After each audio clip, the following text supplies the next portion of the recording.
Oke, assalamualaikum warahmatullahi wabarakatuh. Suasana Himalaya malam ke ya, COVID-19 yang diarahkan oleh Kementerian Kesehatan Malaysia.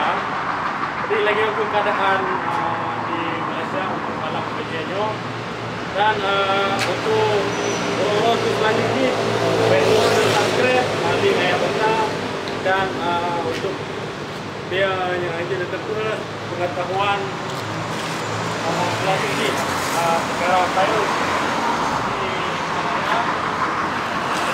saya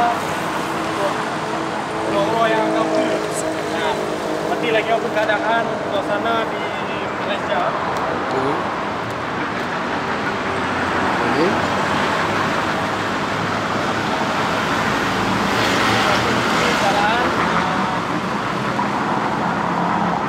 Tawakal sedikit, tapi cukup sepi keadaan nanti demi arahan daripada kerajaan Malaysia dan masyarakat Malaysia sendiri mematuhi peraturan-peraturan yang dikeluarkan oleh kerajaan Malaysia. Saya harap kepada semua warga Indonesia yang ada di Indonesia harap mengikuti semua arahan yang diberikan oleh Kementerian Kesehatan untuk menjaga keselamatan dan kesehatan kita semua. Jangan lupa subscribe guys.